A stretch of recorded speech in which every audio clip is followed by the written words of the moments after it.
thanks everyone. I think this is a nice topic. It's a pity more people didn't come, but hopefully you'll enjoy it. And please feel welcome to contribute and to comment as we go along.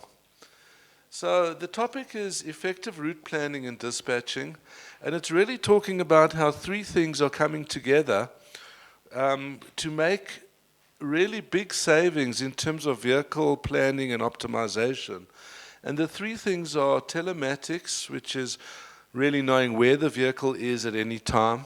Traffic data, which has really become mature now. We can really know exactly what the live traffic and historical traffic are on routes. And optimization, by which I mean optimization algorithms, which I'll talk about a little bit more, which then really lead to big savings in terms of vehicle utilization and vehicle fleet size.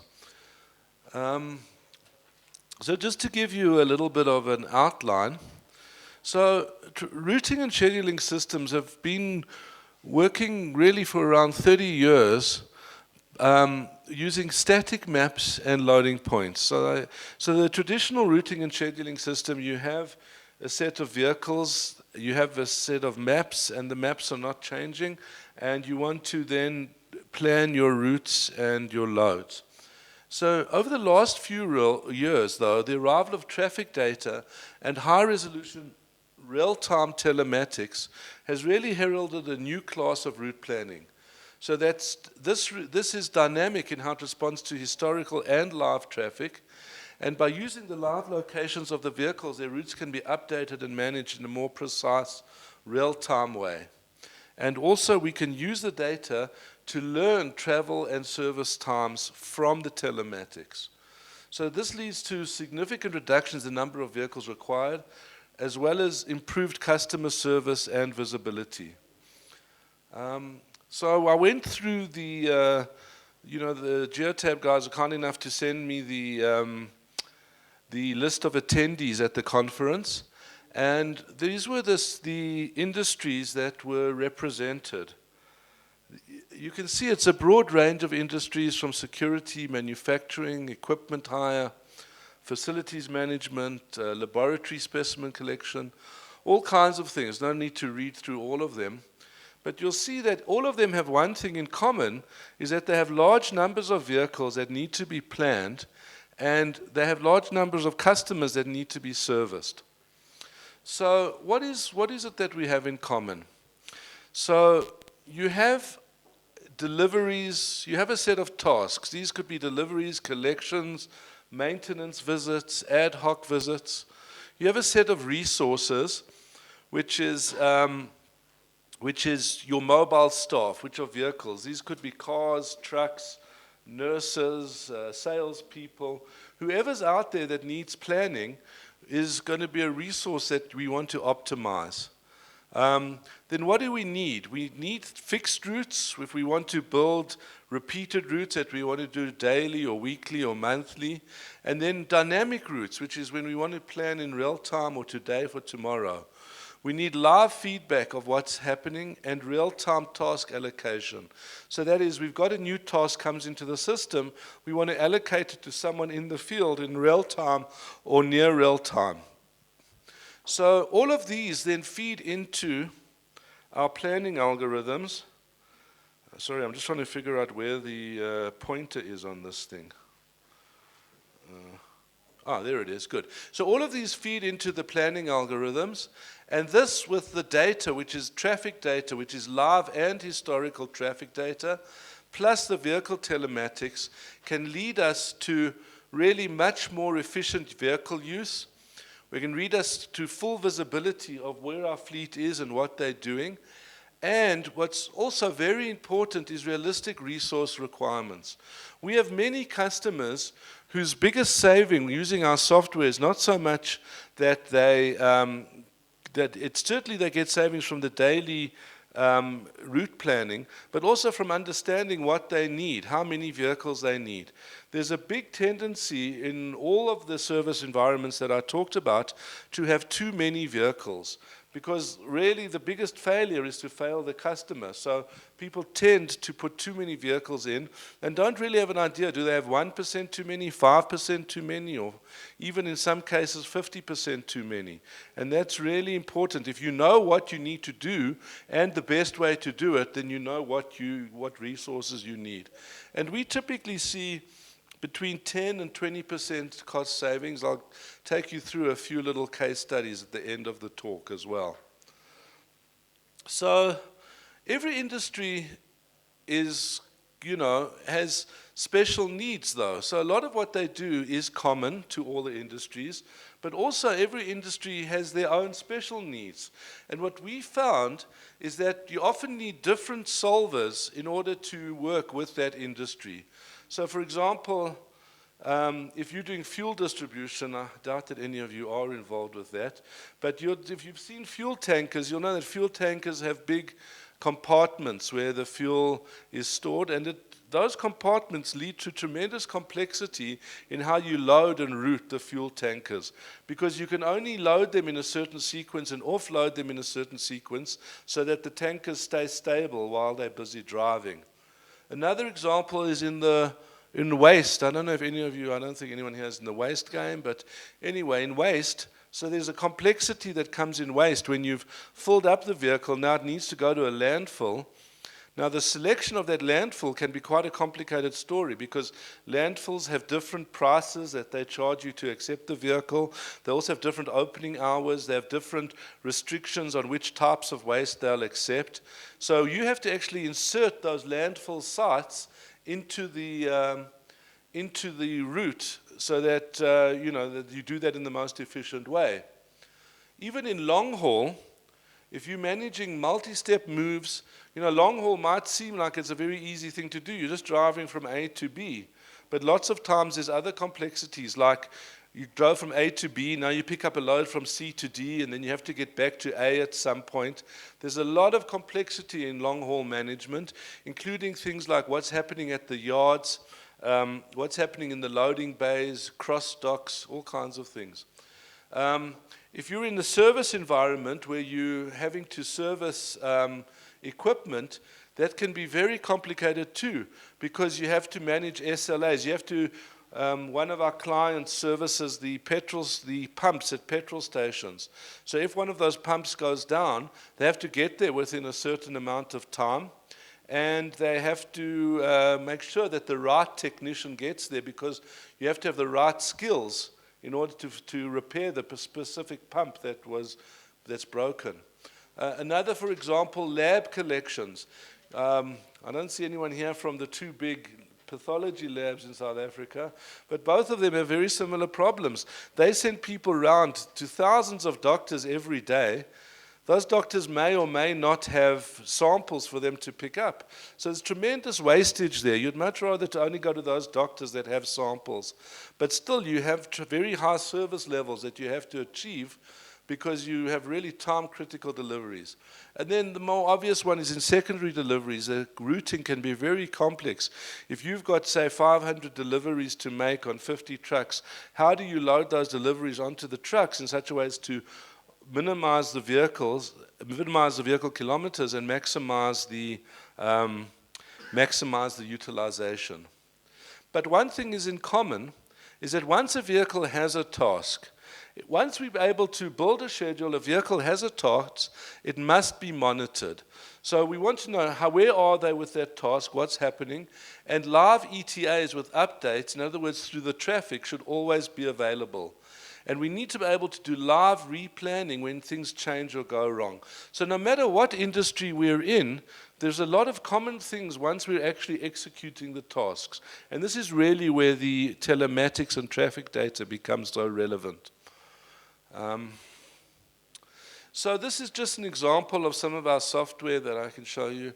So here you have, I'll just go through it quickly. So you have, over here you have a view of all the tasks that need to be done.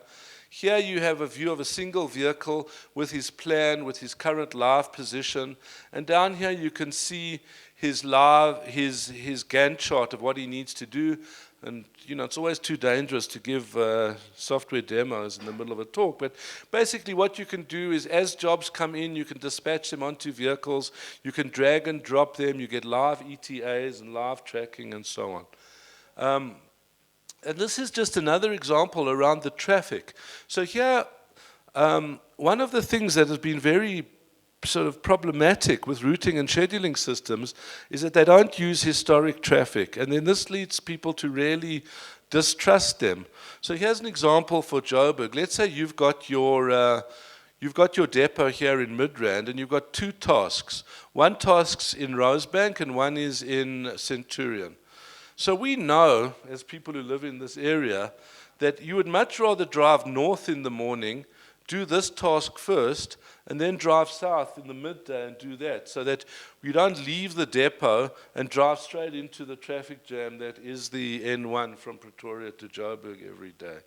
So if your routing system doesn't do that, you're going to think, you wasted a lot of money on putting this routing system in. So what we've got now is the ability to use historical traffic. So if you plan it this way, which is the wrong way, so you go first to Joburg, then back to Pretoria, your total planned travel time would be 1 hour 46 minutes. If you go the other way, so then using historical traffic data, so you would rather go first to Centurion, then to Rosebank, and then back, you'll save 20 minutes on your travel time, and maybe even more. I mean, that would be an average. Some days you'll save more because of the whatever the traffic situation is.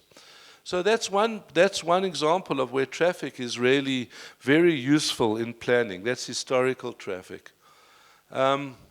So then this is also what you can get. Like this is an example of when you're doing live dashboard of what's happening with all your vehicles. So this shows you a live summary of all trip statuses based on the telematics. And you can see the different types of statuses are delayed start, wrong trip, forced complete, completed, on time, late, and this one just says very late. So again, if we know what every vehicle is supposed to be doing, we can give you a live status of whether it's on time, late, or early. And then we can also use live traffic. So I don't know if you can see it there, but down here, it says this vehicle is 23 minutes late. And the traffic data was retrieved whatever time, and this is the current traffic delay. So what we can do is when we're watching vehicles, we can constantly update their ETAs using live traffic data. And there are a few different companies now supplying live traffic APIs that allow us to do this. And this is very key in terms of doing very tight control of your vehicle fleet. So another thing that's really important, which I think you've been hearing a lot about at this conference, is the question of using the data that you get back in order to give you insights into your whole distribution environment. So this is an example of one of our insights pages where it shows you that we can learn from planned and actual delivery time. So what we do is every time we visit a customer, we record how long it really took when we were there and how long we plan to do it. So then we can use that to update our planning so that as we plan in the future, we get more and more realistic. We can also get insight into delivery at different times of the day or days of the week.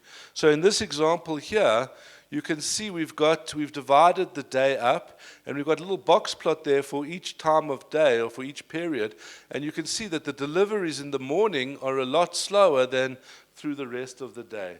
So you might want to, at this customer, either go at a different time of day or ask them why they're taking so long to turn your vehicles around in the morning. So just to give you a few simple case studies. So one field service organization that I mentioned, they like I said, they're servicing garage forecourts. They were actually able to reduce their team by 20%, which is really huge, because they were able to respond much more dynamically to calls, to know exactly where each technician is, when they'll be available, and to allocate them more accurately to the calls as they come in. Another example, a big retail chain. So this is I haven't put them here, but I'm happy to share. So this is one of the Massmart chains. So they were able to reduce their fleet by 25%, both through better planning, but also through understanding how many vehicles they really needed. If you don't have a route planning system, you have this big pool of orders that needs to be done.